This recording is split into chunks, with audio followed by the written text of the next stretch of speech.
first became a manager, I was hearing all this thing about our, our cultures and our values, and that just leads into our engagement, which encompasses like satisfaction and having our employees be loyal. So then you think about like our four pillars, where it starts with our colleagues, and engagement is a very good part of that. It's a very huge part of that, because if I can get my employees engaged and they have pride about what they're doing, that also bleeds over to our guests, because they're not just doing it for a paycheck. I mean, and we all do things for a paycheck.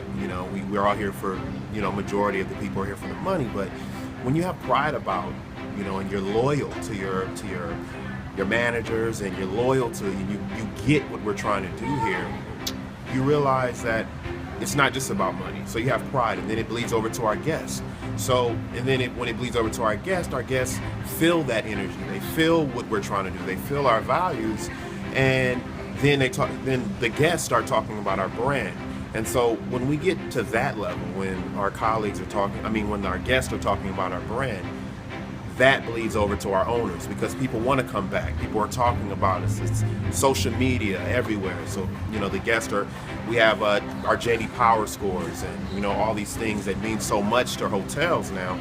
This is where our market is. So again, we let's go back to our four pillars. We talk about our colleagues. If I can get them engaged, then that breeds loyalty and pride about their job.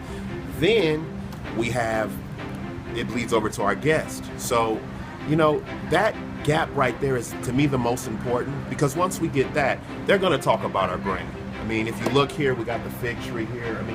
The exterior is doing its thing, but it's when you walk through those doors and you feel that energy, and it's bleeding into the guest.